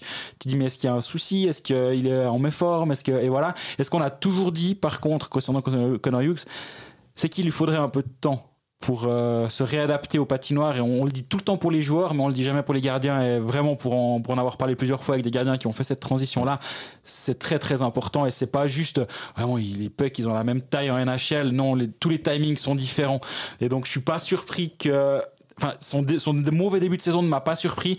Maintenant, il a fait 2 bons matchs de suite. On va pas surréagir dans un sens comme dans un autre, comme on essaie de le faire quand même à ce micro. Mais c'est un pas dans la bonne direction pour Hughes. Et est-ce que justement, il est en train de retrouver peut-être ses automatismes? C'est pas complètement impossible. Bah, c'est juste ça, en fait, finalement. C'est pas de savoir s'il a retrouvé une place de titulaire puis que c'est lui le numéro 1. C'est simplement de se dire, Lausanne, je pense bien que la gestion des gardiens aussi de Christophe Ballu est assez bonne. Et de se dire que tu peux compter sur 2 bons gardiens. En fait, peu importe qui tu mets devant le filet, non, ce coup-ci, je vais mettre lui, ça va me donner une chance de gagner. C'est tout bénéfice, finalement.